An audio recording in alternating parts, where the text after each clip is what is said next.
My name is Andy Dirth, and I'm Director of Advocacy and Marketing for the United Mitochondrial Disease Foundation, an organization that has worked to promote research and education for the diagnosis, treatment, and cure of mitochondrial diseases for the last 28 years.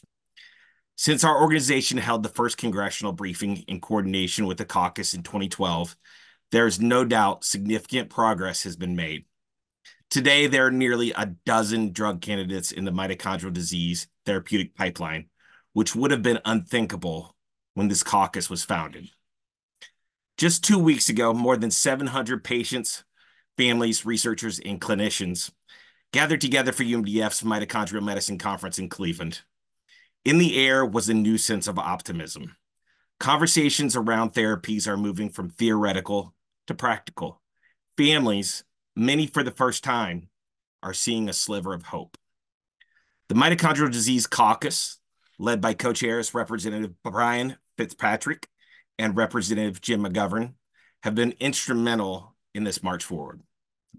They've supported and promoted mitochondrial disease as a funded research area under the peer-reviewed medical research program in Defense Appropriations Bill for nearly a decade, which has provided more than $70 million in federal funding for mitochondrial disease research. They've also supported efforts to advance NIH working groups focused on treating primary and secondary mitochondrial disorders, and they've been a sounding board on how potential legislation impacts mitochondrial disease families and much, much more. We extend our sincere thanks to the caucus for being a crucial forum to educate members of Congress and their staff about mitochondrial disease and related issues. If you're a congressional staff member joining us today and your boss is not yet part of the caucus, we encourage you to have them join. If they already are a member, we greatly appreciate your support. I should share, amongst all this optimism for the future, there is still one sad fact that hangs over our community. As of today, there is still no FDA-approved treatment for mitochondrial disease. We all agree that has to change. And today you'll hear from leaders in the mitochondrial disease community about the path forward and how to make that happen. With that, I would like to introduce the caucus co-chair, Representative McGovern, for opening remarks.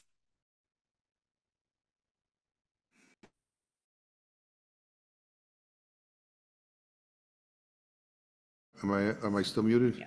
All right. Thank you, Andy, and I want to thank everybody who's on the call. My name is Jim McGovern, and I'm one of the co-chairs of the Mitochondrial Disease Caucus.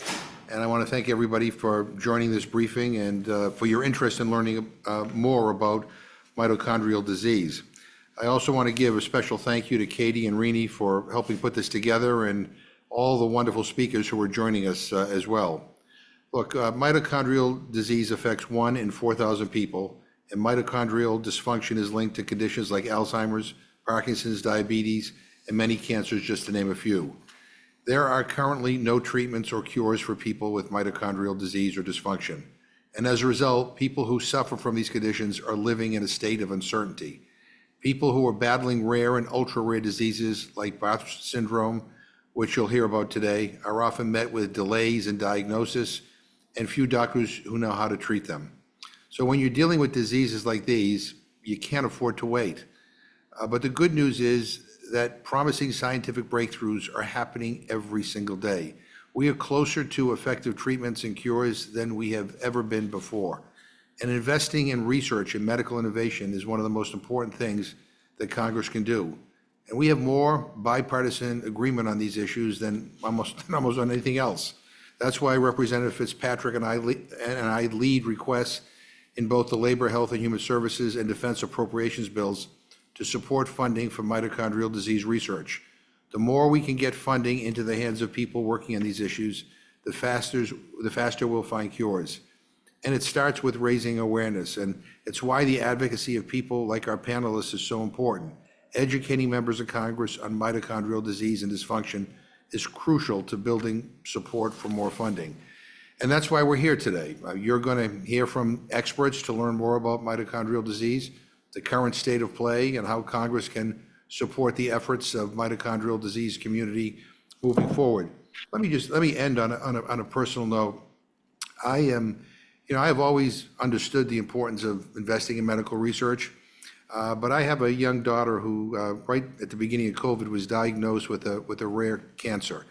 And when she was diagnosed, quite frankly, doctors, including doctors at NIH, weren't quite sure how to approach it. We are now in a clinical trial that has been funded by NIH dollars, and this clinical trial is basically containing her disease and keeping her stable. If she had been diagnosed a few years earlier, this option wouldn't have been available. But every day there are new breakthroughs, and I just have to believe, that this is a disease that we can conquer. But it requires us to invest and to help raise awareness, and that's what this is all about. So I want to thank you again for being here. I hope you all enjoy this briefing, and again, thanks for having me open this up. I yield back. Thank you, Representative McGovern. We appreciate that. Our next speaker up is Kyra Mann, CEO of MitoAction. Kyra? Whoop. Can you hear me? Can you guys hear me? Yes, we can hear you. All right. Sorry, I couldn't tell if you could hear me. All right. Good afternoon, everyone. Thank you for the opportunity to speak with you today. As Andy said, my name is Kyra Mann, CEO of MitoAction, a global patient advocacy organization that supports families and individuals impacted by mitochondrial disease. In addition to serving patients in the U.S., MitoAction also supports individuals across the globe, fielding more than 1,500 individual requests for support each year. Today, I'm here to discuss the profound burden of mitochondrial disease on patients and their families. Mitochondrial diseases are a group of genetic disorders caused by dysfunctional mitochondria, the powerhouses of our cells. These diseases are rare, affecting approximately 1 in 4,000 individuals, and they can present at any age. The symptoms are diverse and can affect multiple organs and symptoms, leading to significant challenges in daily life. Every 30 minutes, a child will be born who will be impacted by a mitochondrial disease within 10 years of life. The symptoms of mitochondrial diseases are wide-ranging. Patients may experience muscle weakness, neurological issues, developmental delays, and organ dysfunction.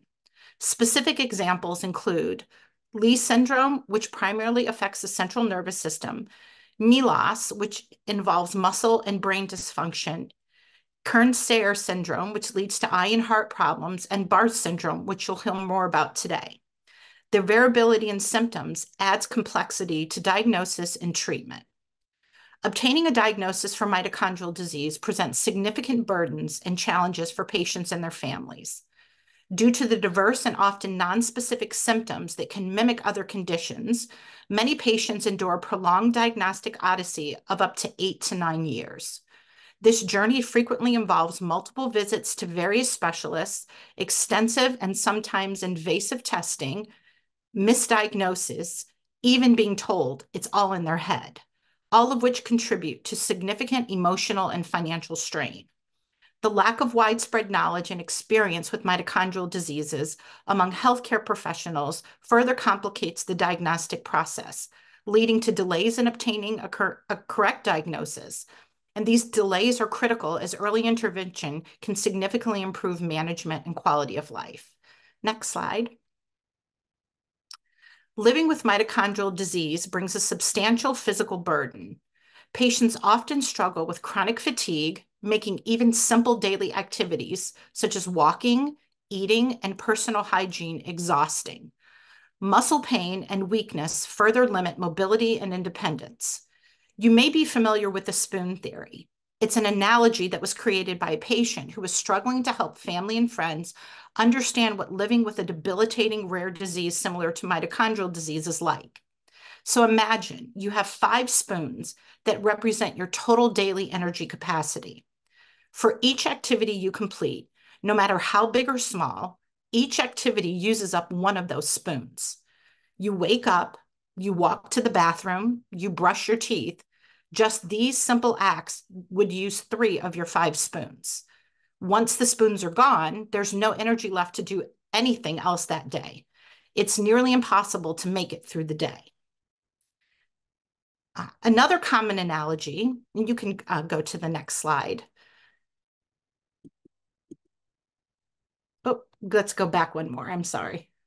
There we go. Okay, so another common analogy of living with mitochondrial disease. Imagine running your entire home on two AA batteries that never fully recharge. Your refrigerator, your washing machine, air conditioning, all of the appliances that require power and for your home to function. That's what life is like to live with a mitochondrial disease. Cognitive challenges, including learning difficulties and developmental delays, hinder educational and professional progress.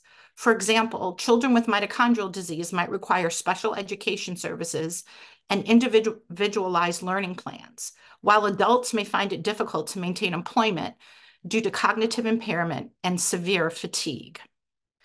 Neuropsychiatric symptoms such as anxiety and depression are prevalent and can severely affect mental health.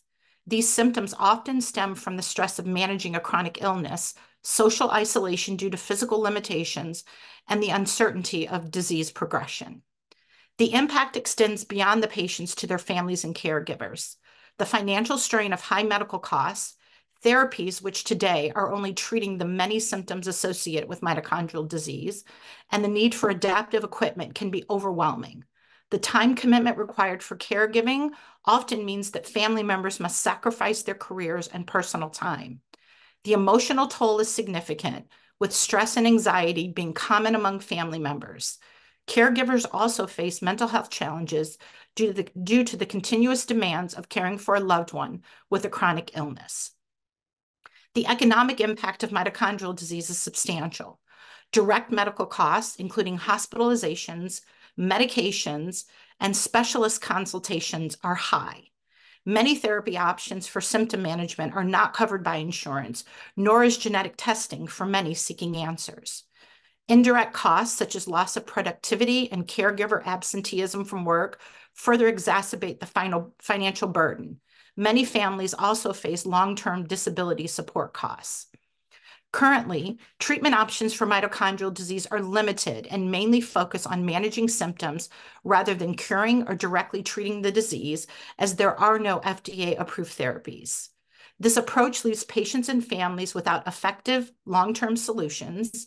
Medications might address specific symptoms, such as anti-seizure drugs for epilepsy or supplements for mitochondrial function support. This leaves many families and patients with uncertainty, and for many without hope. Physical and occupational therapies are critical for maintaining mobility and daily functioning, but they require significant time and effort. Specialized diets can help manage symptoms, but are often restrictive, challenging to maintain, and costly. There is a pressing need for the development of therapies and ongoing research to fund treatment options. Promising research and clinical trials are underway, but more support and funding are necessary to accelerate progress. And as we are doing here today, an ever-growing need to educate about the burdens and challenges of living with mitochondrial disease. Patient advocacy groups and support networks play a crucial role in providing assistance to those with mitochondrial disease. However, there's still a need for increased awareness and education among healthcare professionals to ensure timely and accurate diagnoses.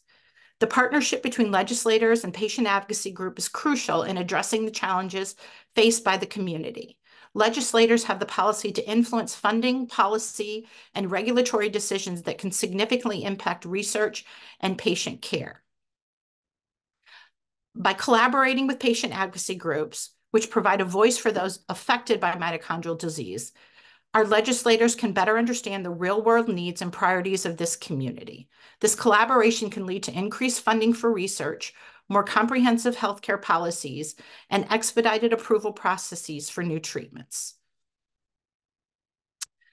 This necessity underscores, due to the complexity of mitochondrial disease, patients typically are seen by multiple doctors to manage their care, including internal medicine, neurologists, geneticists, cardiologists, endocrinologists, just to name a few.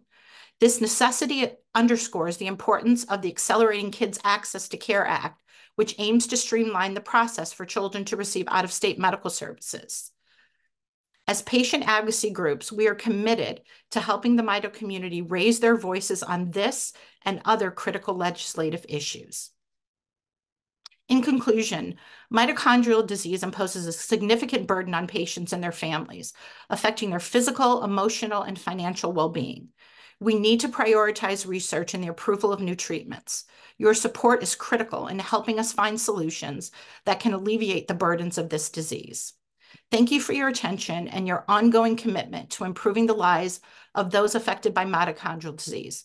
We look forward to working alongside with the caucus to ensure better quality of life and access to therapies and care for the mito community. Thank you.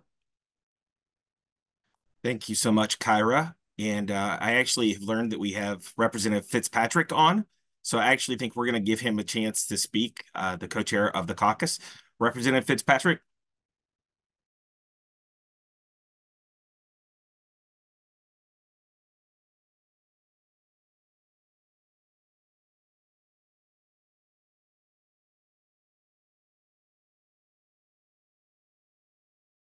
All right, we'll give that just a minute.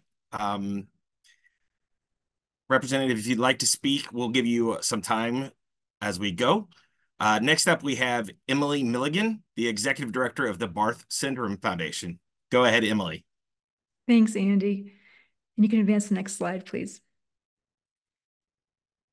I really appreciate the introduction, and I'm honored to be a part of this panel. As Andy indicated, I am Emily Milligan, the Executive Director of the Barth Syndrome Foundation, or BSF, as we affectionately call it.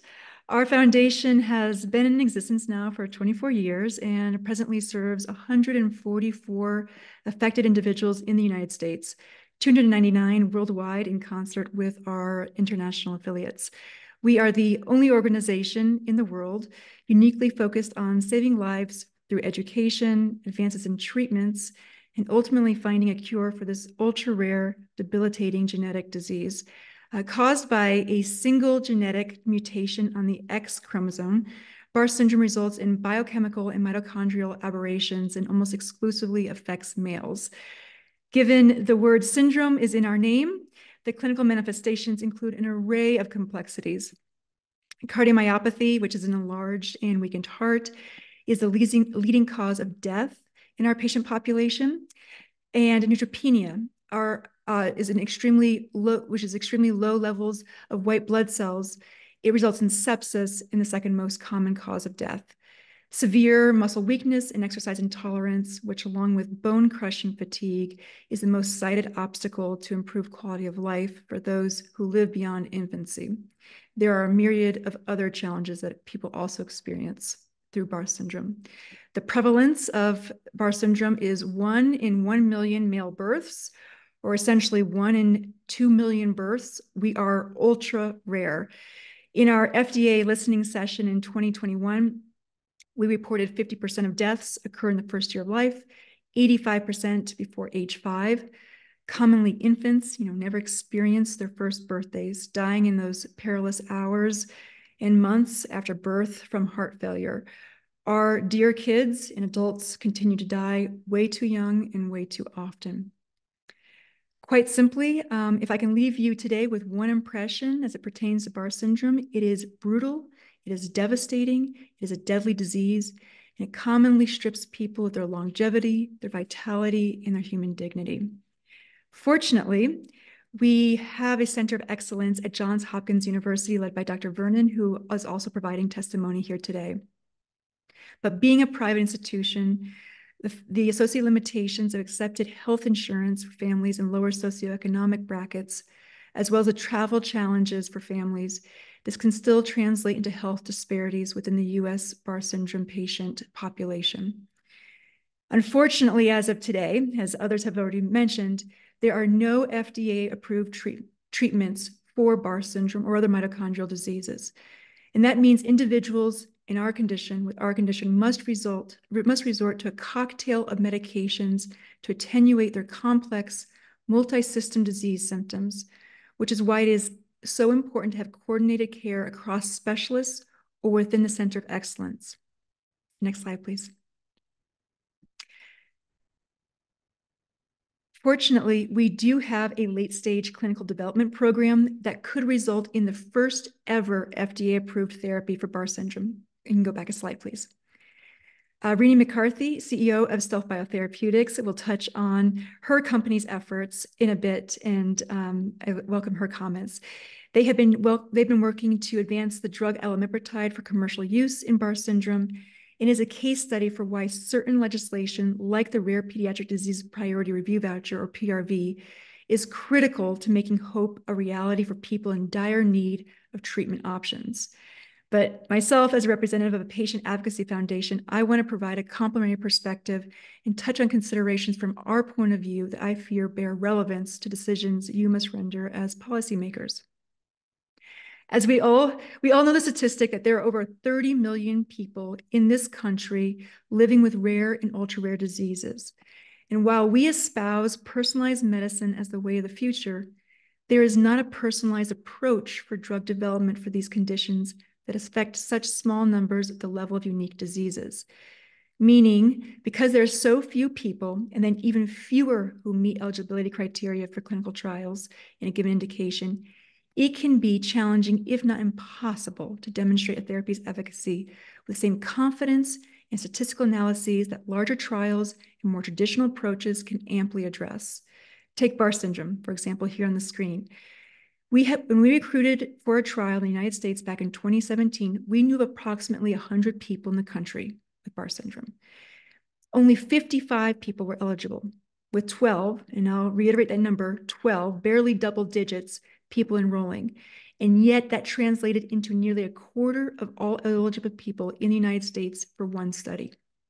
To bullets 3 and 4 on the screen, this contributes to what many in the mito world experience for therapeutic development, in that A, small population sizes lead to statistical challenges for evaluating efficacy, and B, it can also truncate parallel efforts to attenuate other symptoms in a given disease if too many people, proportionally speaking, are required for a given trial. Other challenges, be it heterogeneity of disease or ethical considerations of trial designs, also weigh heavily on the outlook of therapeutic development for populations such as ours. Next slide. Emily? Yes. I apologize. Brett Fitzpatrick has joined us, and I know he's got some time, so he's going to jump in just for a few minutes. Happy to. And we'll get right back to you. Thank you very much. Brett Fitzpatrick, go ahead. That was unnecessary. I just wanted to. Oh, good. Thank you. Yeah, I just wanted to check in. I'm observing. I know I just misrep Representative McGovern, who obviously co-chairs the Mitochondrial Disease Caucus with us in Congress.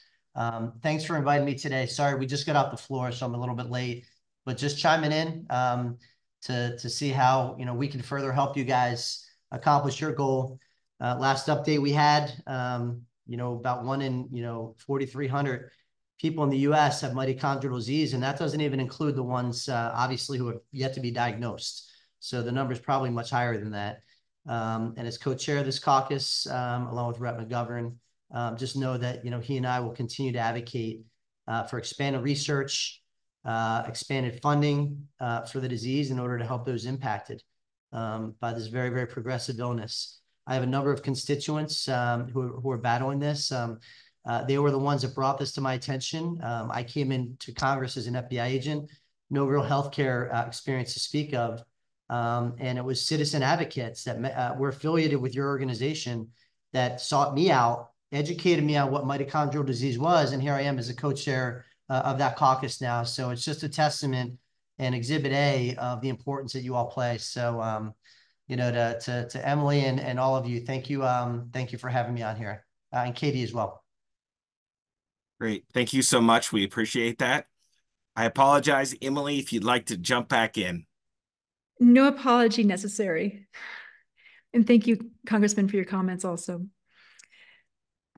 If you can advance the next slide, please.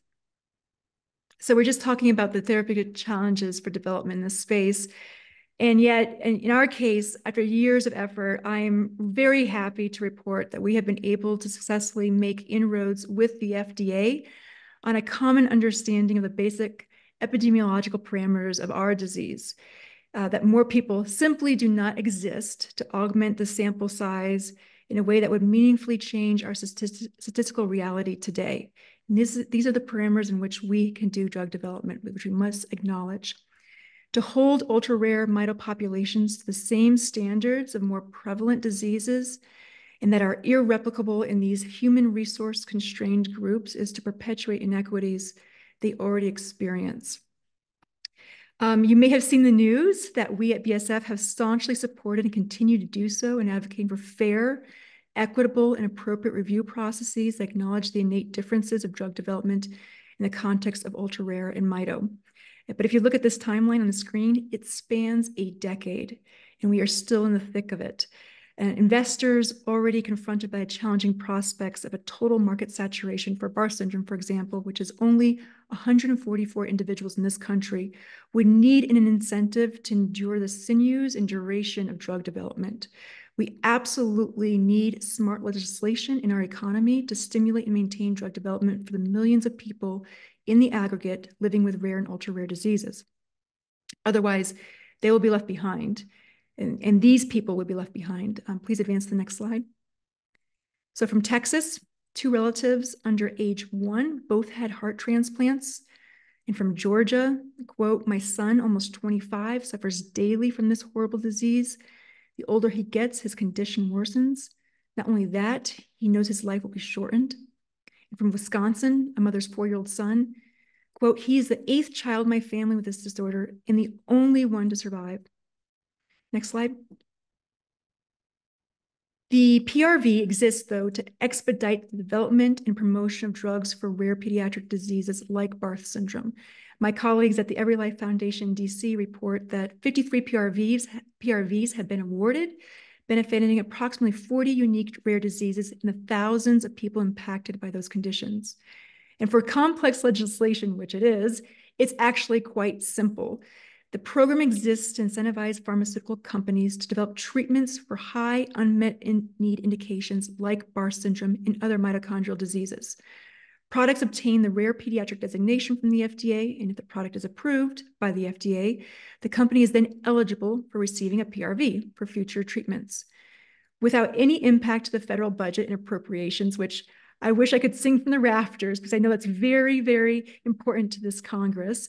PRVs can be used for future treatments or sold to other companies, and the revenue generated from those sales incentivize investment in developing treatments for rare pediatric conditions. It stimulates a market that otherwise would be fraught with commercial and logistical challenges that would translate into dead ends for people desperately in need of therapies. Last slide, please.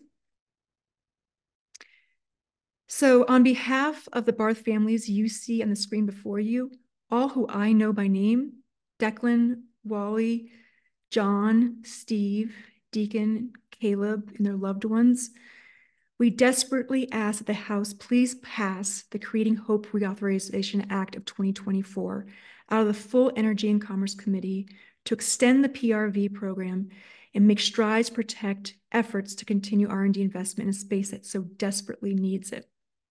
From not only the Barth syndrome community, but all that depend on incentive programs such as the PRV, we look to you for leadership on this issue that means so much to so few, yet together to so many. I and we thank you. Andy? Thank you so much for sharing, Emily. We appreciate it. Next up is Dr. Hilary Vernon, the Associate Professor of Medical Genetics at Johns Hopkins University School of Medicine. Dr. Vernon? Unmute myself. Thank you so much for having me. I'm really thrilled to be here and to speak about my experience as a clinician treating families with mitochondrial disorders. And I'm here speaking on my own behalf. Next slide, please. So I'm going to repeat a number of the things that Kyra already mentioned about primary mitochondrial diseases. But as I discussed with my new families when we're, having our first encounter in our education session, it's really hard to learn a whole lot of science in a very few minutes. And the more that we repeat and the more that we make ourselves heard, the better the education in these rare disorders is. So primary mitochondrial disease actually encompasses more than 375 individual known mitochondrial disorders. And every time I look in the literature, the numbers are actually ever increasing. But basically, primary mitochondrial disorders describes a large group of individual disorders where there's a harmful change in one of hundreds of different genes that's involved in the function and structure of mitochondria. So I'm probably preaching to the choir here, but I'll just start with what are mitochondria? And the simplest way to think about mitochondria is that they are tiny little batteries that exist in every cell of the body that help that cell have the energy it needs to do its daily functions. And the more energy a particular cell needs, the more mitochondria tends to be in that cell. So if we think of cells that require lots and lots and lots of energy, like heart cells and muscle cells, those cells have a lot more mitochondria. And really, we can think about how this then relates to the symptoms that patients with mitochondria are facing. We can think of, as we heard again from Kyra, almost an energy failure. Those batteries in those flashlights aren't shining bright enough to see all the way through. If we want to think about a metaphor, the sort of the darkest night, although we do know that the flashlight does turn on. But because of this energy failure, almost any organ at any time, at any age, can be affected in an individual with a mitochondrial disorder. And many of these disorders, as we heard, and specifically Barth syndrome was discussed, but many of these disorders are progressive and can be life-limiting and certainly life quality limiting. Next slide, please. You also heard this from Kyra, but this is something that I really want to emphasize.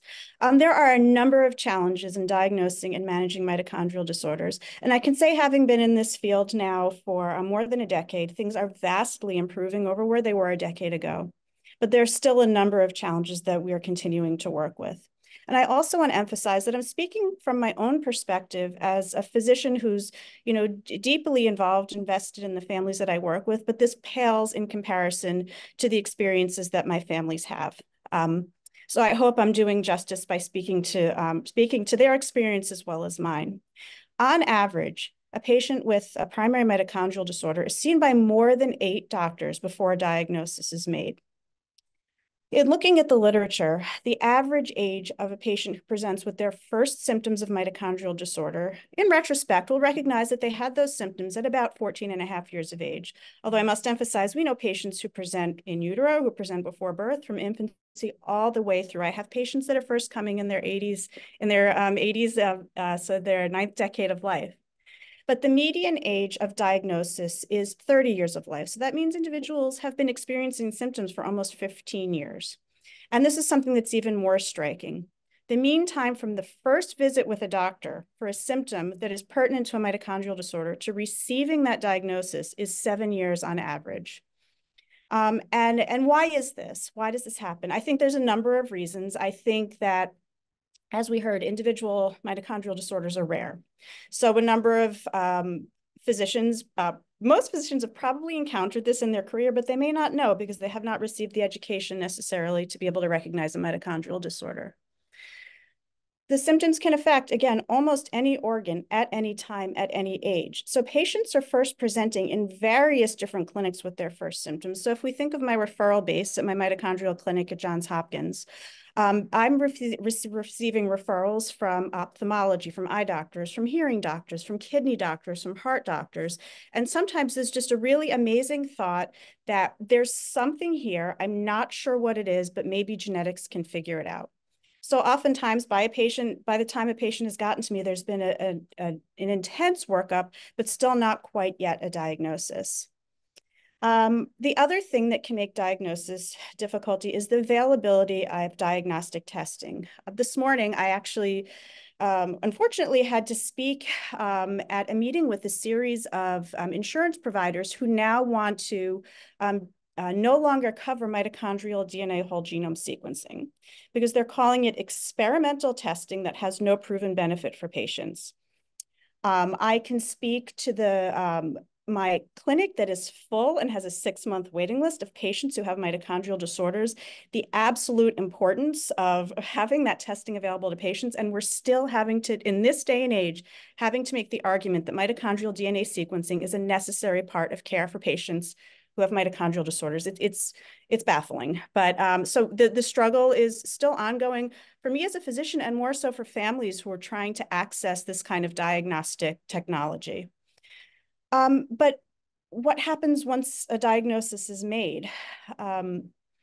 I was reading a recent paper that really covered a really nice view of families' experiences with what happens once a diagnosis of primary mitochondrial disorder is made. And a sentence really struck me, that the absence of effective therapies causes caregivers worries, sadness, and a loss of hope. And really, in looking into those families really experience, a greater rate of stress, anxiety, and depression compared to parents of children with other chronic conditions due to really this absence of effective therapies.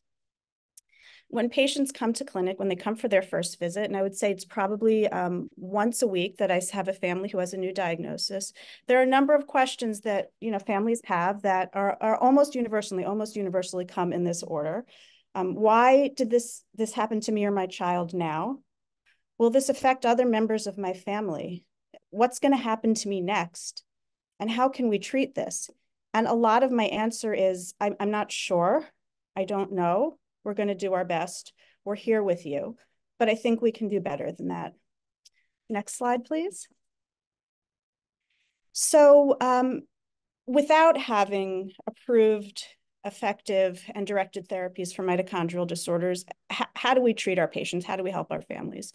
The first thing really is education. So we sit our families down and we say, you're going to get a really fast science lesson, and I'm going to take you through everything I learned from undergraduate and medical school and teach you everything I can about mitochondrial disorders in this half hour. And then we're going to talk again and again and again till we're sure that you really have an understanding of what's happening in your body, what's happening in your child's body, because I think together that helps our partnership in moving forward with the most effective way to help manage your care. So there are some things, important things that we do. The first thing is, for every patient, and I'm speaking, of course, on my own behalf, there are probably about 100 specialized mitochondrial providers in the country, and I think they tend to practice in a very similar way. We're always talking to each other. The first thing we do is really try to understand with that patient and that family in that given time, what is going on in their health that we need to treat now.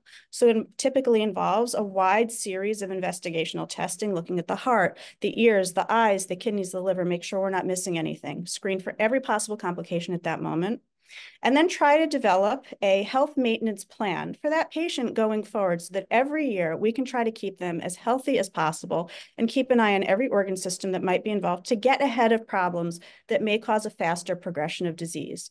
Now, you can imagine, with the more than 375 individual mitochondrial disorders that are out there, and each one's a little bit different or a lot different, every individual care plan is really significantly individual for that patient.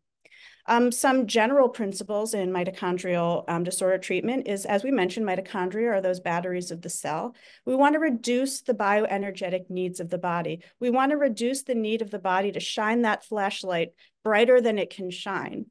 So we recommend avoiding fasting, we recommend avoiding fever, we recommend avoiding dehydration, we recommend precautions around surgical interventions just to keep the stress down from the body. So you can see, managing mitochondrial disorders isn't a matter of someone taking a pill, getting on with the day of their life. It becomes their entire life. It becomes their entire family's life, because this really becomes a very holistic management protocol moving forward.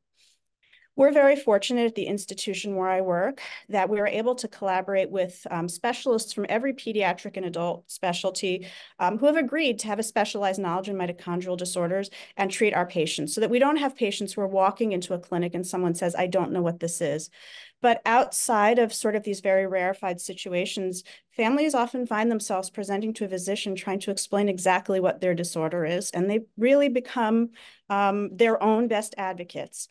100% that's what we're here for. Our families always have emergency letters. They have our phone number. I mean, recently I was on vacation and a colleague was on vacation in Hawaii, and we were on the phone managing a patient who was on vacation in a state in the United States that didn't have a mitochondrial care center. We're here, but we need better therapies. Next slide.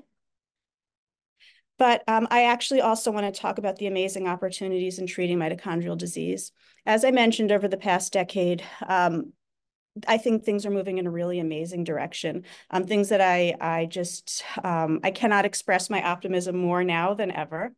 And what I've really had the wonderful opportunity to work with are engaged and active and organized patient communities, such as with the Barth Syndrome Foundation, the United Mitochondrial Diseases Foundation, MitoAction, really an unbelievably supportive of research, supportive of therapeutic development, recognizing the unbelievable importance of natural history studies. We've heard about all of the amazing grants programs out there that are putting forward research that otherwise couldn't happen. Patient advocacy groups are unbelievably important in initiating these regulatory relationships to put forward the importance of the patient voice in drug development. This is something that I really hope can be better and more formally integrated into the drug approval process, because equal to what we're doing in the clinic and in the research lab, understanding what patients want for their own care is paramount to moving forward with drug development. We have an unbelievably dedicated physician and research community inspired by our patients and our families, and our improved diagnostics is something that we see improve year to year. Hopefully patients will continue to be able to access this, as well as now dedicated mitochondrial focused clinics where we all talk to each other and we're all creating standard of care. And the other thing that I have really come to value over the years is the importance of industry academic partnerships, which are thriving more and more, because we're able to really pool our strengths as both in the field of development, regulatory, everything that needs to be pooled in order to bring these therapies to patients. And I want to add, in addition to the industry and academic partnerships, also the advocacy group partnerships as part of that triad. And really what we need to do is to continue to increase our opportunities for rare and ultra-rare mitochondrial disorders. Thank you. Thank you so much, Dr. Vernon. We appreciate your words. Next up is Renee McCarthy, CEO of Stealth Biotherapeutics. Thanks, Andy, and thank you, Hillary and Kyra and Emily. This does take a village in terms of the partnerships that are needed between industry, patient advocacy, and key opinion leaders, scientific institutions like Hopkins, in order to move the needle in what is really a new and developing area of medicine. So if you can advance the slide. At Stealth Biotherapeutics, and I'm CEO of the company, we've been working to develop mitochondrial medicine since 2006. So this has taken a long time to where we sit here today, poised with our first new drug application under review by the FDA. I'd like to talk to you today about why we think this area of medicine is so important, why we think it could be transformational, and hopefully leave you with a few key takeaways, again, from an industry perspective.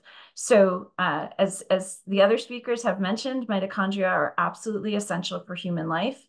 Mitochondrial dysfunction is ubiquitously involved in human disease as well as in the aging process. Mitochondrial medicine actually offers a pretty differentiated approach to traditional, particularly small molecule therapeutic approaches, because it offers the potential not just to slow disease progression, but potentially also to restore function to failing cells and organs. So the concept of actually extending or improving health span becomes very important in the setting of this topic. Mitochondria are a druggable target. And early breakthroughs in rare genetic diseases that often present clinically as accelerated aging. You've heard about the multisystemic burden of these diseases. These innovations may pave the way for meaningful advances in more common diseases associated with aging. So if you can go ahead to the next slide. Hillary touched on this. Mitochondria produce 90% of the energy that's utilized by mammalian cells. They're essential for healthy organ function. They're essential for human life. And when we think about which of our organs are using this energy the most, it would be the heart, the kidney, the eye, the brain, and the resting muscle. You talk about active muscle, all of a sudden you slide that over to first place in terms of energy consumption and demand. We actually produce and consume our body weight in mitochondrial ATP daily, and we don't have much reserve capacity. So mitochondria are batteries that can produce energy, but they don't actually really store it. So they're constantly at work. You can go ahead. Mitochondrial dysfunction is implicated across multiple disease pathologies. This is kind of a scattershot of different diseases, but you can look at diseases of neurodegeneration, Alzheimer's, Parkinson's, Huntington's, ALS, all implicate mitochondrial dysfunction.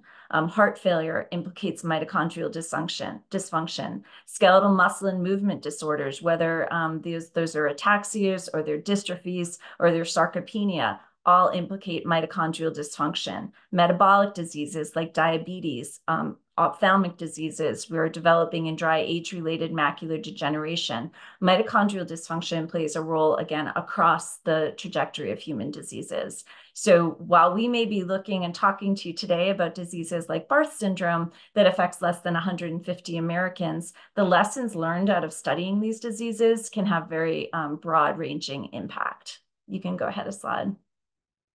I touched on this in one of my key takeaways, right? Targeting bioenergetics to extend human health span represents a novel approach to the treatment of human disease. So often with small molecules, we're looking to shut down pathways like inflammatory cascades that are driving symptoms in diseases, or reduce the bioenergetic demands of failing organ systems. So for example, in heart failure, we try to lower heart rate or blood pressure so that the heart doesn't have to work as hard.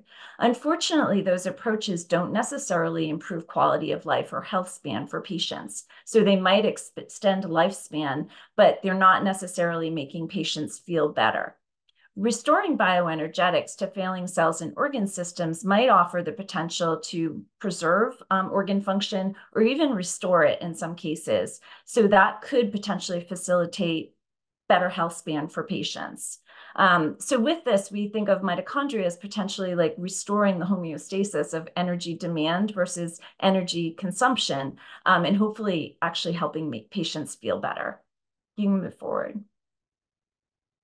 So in our experience, mitochondria are a druggable target. Elimipritide is our lead investigational compound. It's demonstrated benefit in multiple disease models. So these are preclinical models of animals really characterizing human diseases. There's been published data in over 200 publications. We do have early clinical data in rare and age-related diseases that suggest potential effects on cardiac, muscle, and retinal function. I'm going to draw your attention to the lower left-hand side of the screen. You can see these beans. So often in your biology textbook, you're going to see mitochondria looking like beans within our cells. It's a bit of a misnomer. They're actually highly networked. So like as we really understand the dynamic nature of mitochondrial networking, it really functions more as a power grid. But we do have individual mitochondria. You're looking at images of like cross sections. So you slice that bean in half and you can look at the guts. And when you're looking at that, what you're seeing with the stripes is really the machinery, the mitochondrial machinery to make ATP. So you want to see a lot of that. In the middle, in disease, and you're looking at a Barth syndrome mitochondria in the heart there, you see a lot of that machinery of the mitochondria is missing. Over to the right, with elimipritide in this animal model, we see restoration of that machinery. If you click forward one, I'm going to show you similar images from mitochondria in retinal cells in a model of diabetic retinopathy. And you see that same characteristic lack of mitochondrial machinery in a disease state, which we can start to see normalization of with our mitochondrial targeted therapeutic. You can fast forward a slide. So Emily has talked about Barth syndrome, and Hillary also mentioned this. And I do want to give a shout out. When we've been asked by investors why we are developing a drug for a disease that affects less than 130 Americans, the best rationale from an investor perspective that we can point to is rare pediatric designation and the potential for a priority review voucher. But I would also say that this can be really informative for broader development efforts. So we do view this as, potentially opening the door into other development initiatives. I'm not going to belabor. I think Hillary and Emily have covered how rare Barth syndrome is, how devastating the disease can be. It can be embryonic lethal. 85% of kids don't live to see their 5th birthday. And the disease is extremely life-limiting for patients who do survive early childhood. I do want to talk a little bit about some of our experience because this touches on things, again, both Hillary and Emily have mentioned about the importance of better and earlier diagnosis, better genetic screening, better testing for patients. For us, in developing elimipritide for Barth syndrome, we started an expanded access program, which is a program that's been congressionally approved but also FDA approves that patients might have the right to try investigational products if the potential benefits outweigh the potential risks. We've seen case study reports coming out of these, and we can't look at these as evidence, right? Because this isn't controlled data. But what it does serve to do, in our experience, is improve awareness. And we think that with improved awareness, we might see faster and earlier diagnosis. So I'm going to ask Katie to play this video, which is a news story report of one family's experience with expanded access.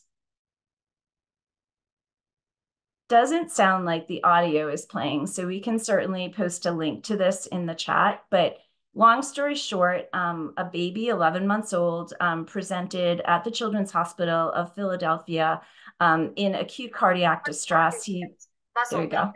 And developmental delays. Declan's mom, Jamie Dubuque, says today her son is thriving. Declan came down with a cold, but it turned out to be much more serious, and he was transferred to the Children's Hospital of Philadelphia. Jamie says Declan was on life support for 2 weeks after going into cardiac arrest. He was gone for 20 minutes. Dr. Amy Goldstein asked the FDA for emergency access to elamipretide. To date, he is the only child that needed that much support that did not require a heart transplant with Barth syndrome. He's taking the injection daily ever since. Jamie says now he has so much energy, he doesn't complain of any pain. So again, this isn't really evidence of any sort. It's an anecdote. But since this family shared their case study, we've received about a dozen requests for expanded access for elamipretide for patients with Barth syndrome. And so it is true that better disease awareness can lead to earlier diagnosis. It is also true that, and Jamie's, the mom of this little baby will tell you this, really lucky to be somewhere where you have a mitochondrial center of excellence where somebody suspects mitochondrial disease and actually orders the genetic testing and gets it paid for, to Dr. Vernon's point, so that you can get this diagnosis. Because irrespective of whether there's a drug approved or not, and in Barth syndrome there currently is not, earlier diagnosis means better care. And certainly in the setting of Barth syndrome, because of the neutropenia, you actually can get patients through that really critical early childhood period to hopefully push out their health span and their lifespan a little bit longer. We can go ahead. A slide, please. So beyond Barth syndrome, we are also in late-stage clinical development with primary mitochondrial myopathy. Like Barth syndrome, this impacts many systems of the body, but mostly the skeletal muscle system. And like Barth syndrome, it really presents as accelerated aging. So patients at a young age are having skeletal muscle issues, exercise intolerance, weakness, and fatigue that you would typically expect to see in older patients as they start to age. No approved therapies for mitochondrial myopathy, and our pivotal data will read out later this year. You can move forward. So what's the connection between these rare diseases and those bigger diseases, which we saw on the early slides? Bioenergetic decline reduces health span across both rare and common diseases. It's actually part and parcel of the aging process. We see our photoreceptors starting to decline as we get older. Aging hearts are typically reverse remodeling to accommodate for bioenergetic deficits. And very sadly, we lose about 5% of our muscle mass per decade after the age of 30. All of these processes can be accelerated in the setting of age-related diseases like heart failure. So learnings from those rare disease programs really can potentially inform broader development in bigger patient populations. If we go to the next slide, I'll give you an example. Age-related macular degeneration is the leading cause of blindness in elderly patients in the Western world. It affects over 10 million Americans and over 200 million older individuals worldwide. It has a significant negative and progressive impact on quality of life. At the later stages of the disease, patients compare it to a catastrophic stroke that leaves them bedridden, incontinent, and requiring constant nursing care. So losing your vision as an elderly person is highly problematic. So economic analysis of the impact, it's over 30 billion annually. Here we're in phase 3 development, again, with our mitochondrial targeted therapeutic elamipretide. You can move forward, Katie.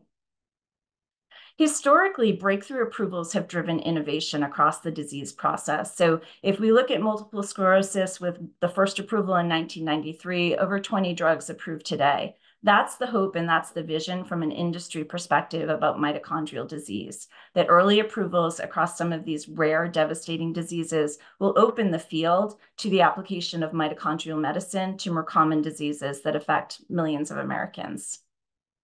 So with that, I think it's a wrap for me today. I think, again, aspiration from an industry perspective is actually to use mitochondrial medicine to improve human health span. Andy? Thank you so much, Rini. We do have a few minutes for questions, and I do have some closing comments, so I wanted to open the floor. Does anyone have any questions before we move to closing?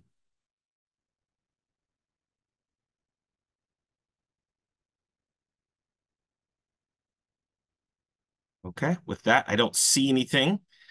So I just want to say thank you for today's speakers. Thank you to the co-caucus chairs. And thank you to everyone who attended the briefing. We extend our gratitude, and we hope that you found the briefing informative. If you're joining us from a congressional office and you wish to join the caucus, please reach out to the offices of Representatives Fitzpatrick or McGovern. And as I mentioned by several speakers today, we'd appreciate the support for the Accelerating Kids Access to Care Act, expansion of telehealth flexibilities, the reauthorization of pediatric rare disease priority review vouchers, and of course, maintaining mitochondrial disease as an eligible topic via the peer-reviewed medical research program and defense appropriations. And of course, if your office is not yet part of the caucus, we'd love to have you join, so please reach out. Again, thank you for your interest and support. Have a nice afternoon.